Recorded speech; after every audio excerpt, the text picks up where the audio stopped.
자, 두 번째 기후인자 2장의 기후인자 내용 중에서 대기와 대기권의 에너지 세 번째 동영상입니다. 네, 우리가 태양과 지구 복사 일사량에 대해서 알아보도록 할게요. 자, 태양의 복사 에너지는 단파 복사이고요. 지구 복사 에너지는 장파 복사 에너지입니다. 이게 무슨 말인가 할 텐데요.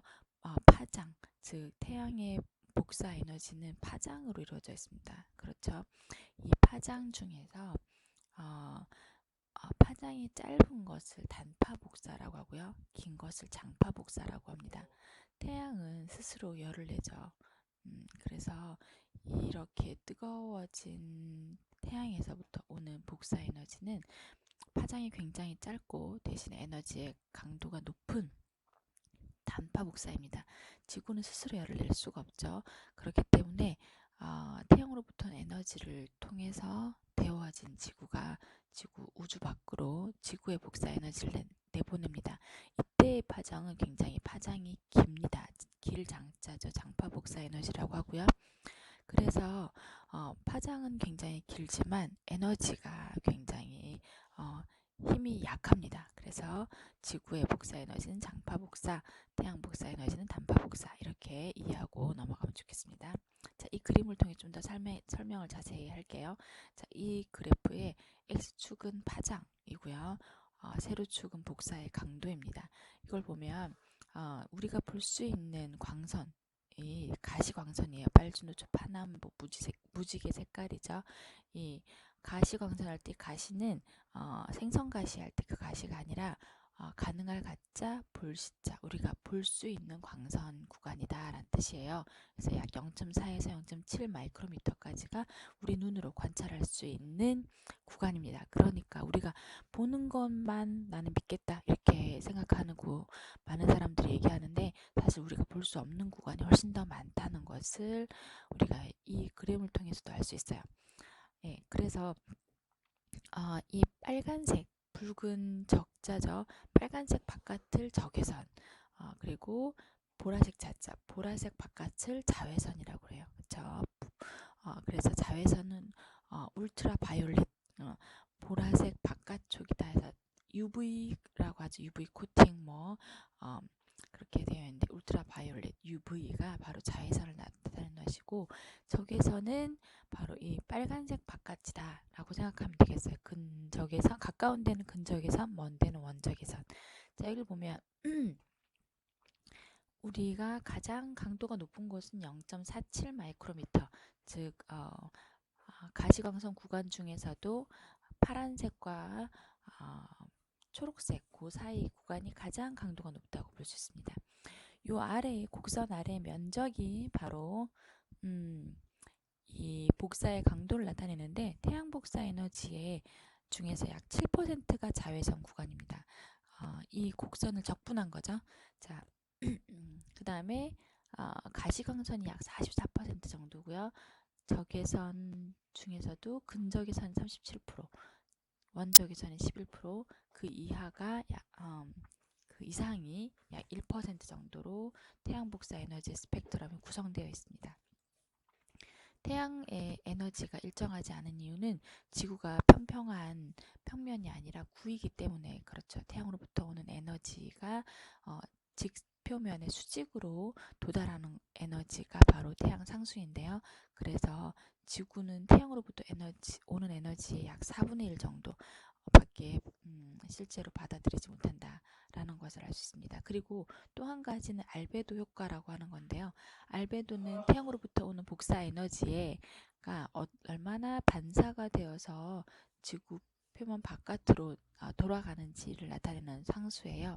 알베도 효과에 대해서 좀 더 자세히 알아보면 알베도는 빛을 반사하는 정도를 수치로 나타내는 것입니다. 가장 대표적인 것이 눈인데요. 눈도 신선한 눈의 경우엔 알베도가 80에서 90%예요. 그러니까 거의 대부분의 에너지를 반사한다는 것을 볼 수 있어요. 여기에 극명하게 대조되는 것이 콘크리트인데요. 콘크리트는 반사율이 17%에서 27%밖에 되지 않아요. 그러니까 거의 대부분의 열을 태양으로부터 에너지를 흡수한다라고 볼 수 있죠. 그래서 겨울에 이런 풍경을 자주 볼 수 있는데요. 눈은 알베도가 높아요. 약 80에서 90이라고 했죠. 그러니까 그래서 다 반사를 해버려서 녹지 않은 반면에 나무는 알베도가 낮아요. 그래서 태양 복사 에너지를 많이 흡수해서 데워진 거죠. 데워졌기 때문에 이 주변은 녹았어요. 이 주변은 녹았고 여기는 아직 눈이 녹지 않은 모습을 볼 수 있습니다. 자, 우리가 겨울에 스포츠 대표적인 게 이제 스키인데요. 자, 여기 보면 검은색 옷을 입으면 많은 부분이 흡수가 되고 네, 이렇게 흰색 옷을 입으면 거의 대부분을 반사를 시켜요. 그래서 상대적으로 하얀 옷을 입으면 더 멋있겠지만 추워요. 그래서 좀 더 어두운 색깔 스키복을 입으면 훨씬 더 체온이 증가해서 따뜻하다라고 볼 수 있는 거죠. 뭐 폼생폼사라서 흰색을 고집하면 뭐 어쩔 순 없겠죠. 자, 그 다음 일사량의 분포인데요. 태양 복사 에너지가 직각으로 놓여 있는 사방 1cm, 가로 세로 1cm 넓이에 1분 동안 얼마 만에 복사량이 도달하는가를 일사량이라고 하는데요. 이 일사량은 지구가 전체로 봤을 때 다 달라요. 왜냐하면 태양의 활동도, 태양이 얼마나 활발하게 활동하는가, 지구의 공전궤도, 자전축의 기울기, 태양의 고도, 낮의 길이, 울량, 즉 구름의 양 이런 것에 의해서 일사량은 모든 장소에서 다르고 같은 장소라 하더라도 계절에 따라서 또는 매일매일 다르다고 볼 수 있어요. 자, 먼저 태양 활동도는 태양이 엄청난 에너지를 매일 수소폭탄 몇 수백 개가 터트려지고 있다고 보면 되겠어요.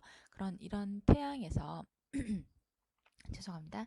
태양에서 흑점이 활동이 굉장히 많아지면 태양의 흑점 수가 많아지면 그만큼 폭발을 많이 하는 거라서 에너지 방출량이 많다고 해요. 그래서 흑점 수가 지금까지 봤을 때 많았을 때 에너지가 많았기 때문에 지구는 따뜻했겠죠. 더 흑점 수가 적으면 태양의 방출 에너지량이 작아서 우리가 상대적으로 좀 추웠다고 볼 수 있어요.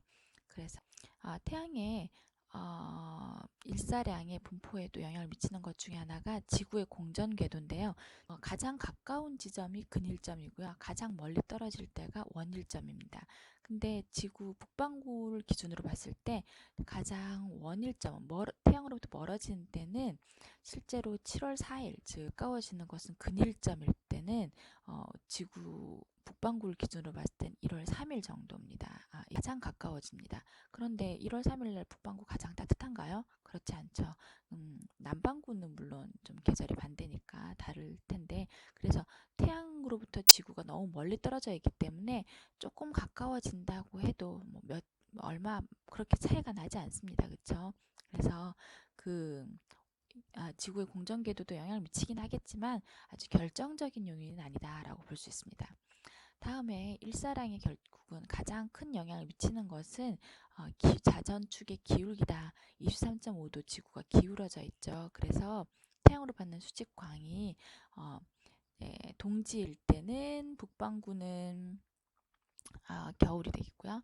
춘분일 때는 12시간 낮과 밤의 길이가 똑같아요. 그리고 하지일 때는 북반구에는 여름에 해당하겠죠. 그래서 더 많은 복사 에너지가 도달하고요.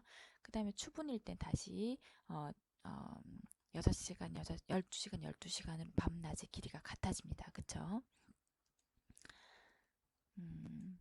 그리고 일사량이 고도에 따라서도 좀 약간 태양의 고도와 낮의 길이가 다른데요. 자, 적도 같은 경우에는 90도로 태양의 복사 에너지가 도달하기 때문에 면적은 작지만 훨씬 더 에너지가 강하다. 그리고 이 입사각이 북극 같은 경우에는 10도 정도밖에 되지 않아요. 그렇기 때문에 도달하는 면적은 굉장히 넓지만 입사각이 10도밖에 되지 않기 때문에 오히려 태양의 복사 에너지는 굉장히 적다라는 걸 알 수 있습니다.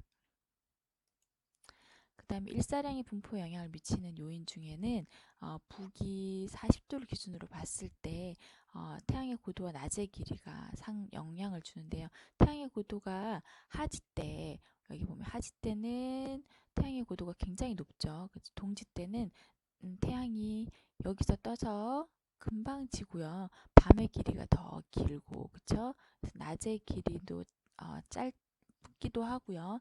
태양의 고도가 낮습니다. 근데 하지 때는 태양의 고도가 굉장히 높고요. 낮의 길이가 더 길고 밤의 길이가 더 짧습니다. 춘분과 추분은 낮과 밤의 길이가 12시간, 12시간으로 같겠죠. 네. 다음 일사량이 분포에 영향을 미치는 네 번째 요인은 태양 고도와 낮의 길입니다. 여기를 보면 이것이 이제 좀 보기가 좀 입체적인데요. 여기가 적도고요. 여기가 남이 30, 60, 90도. 그러니까 여기는 남극이죠. 여기가 북극이 되겠습니다. 90도. 여기 북반구가 되겠죠. 북반구에 1월부터 2월, 3월에서 12월까지 제뉴어리부터 디셈버까지의 이 계절을 나타내고 있는데요. 이때 북반구는 백야 현상이 일어나죠.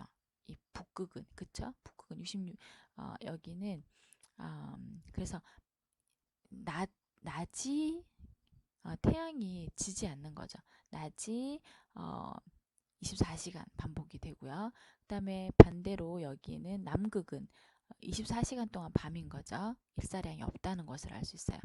그 다음에 어, 이 지구 북반구를 기준으로 해서 이때가 이제 겨울이 되겠죠. 겨울일 때는 반대로 북극은 밤이 계속되는 거죠. 24시간.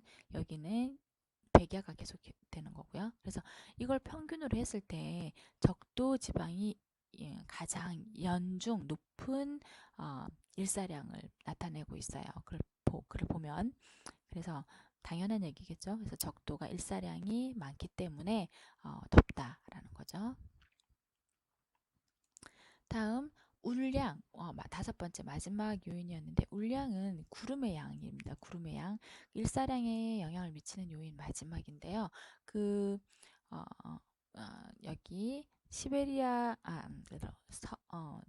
이제 사하라 사막이 위치하고 있는 여기 아열대 고압대 그쵸? 여러분 배웠던 기억나죠? 아열대 고압대는 거의 비가 오지 않고 눈도 거의 그러니까 구름도 거의 생기지 않습니다. 그렇죠? 그래서 대기가 안정되어 있기 때문에 하강 기류가 발생하고 연중 이 지역은 아열대 고압대가 위치하게 되면 건조합니다.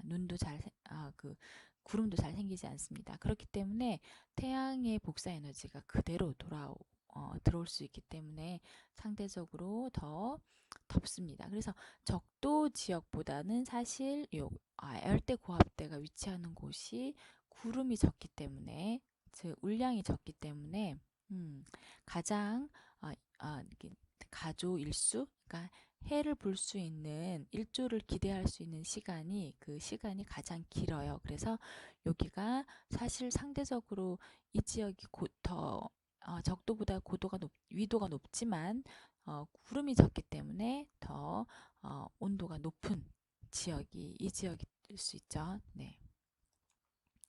자, 그래서 정리를 해보면, 네, 지구는 평면이 아닌 구이고, 그리고 산란, 반사에 의해서 알베도 효과로 인해서 태양 에너지가 일정하지 않습니다. 그리고 일사량의 분포 영향을 미치는 요인은 5가지 정도가 있는데요.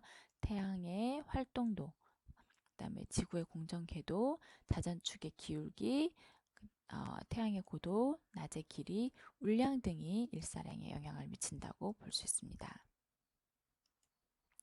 그리고 일조량이 가장 높은 지역은 아열대 고압대다. 그리고 평균적인 기온이 가장 높은 곳은 적도가 되겠습니다. 그렇지만 일조량이 많은 곳은 아열대 고압대다. 자, 그러면 이것으로 세 번째 동영상 강의를 마치도록 하겠습니다.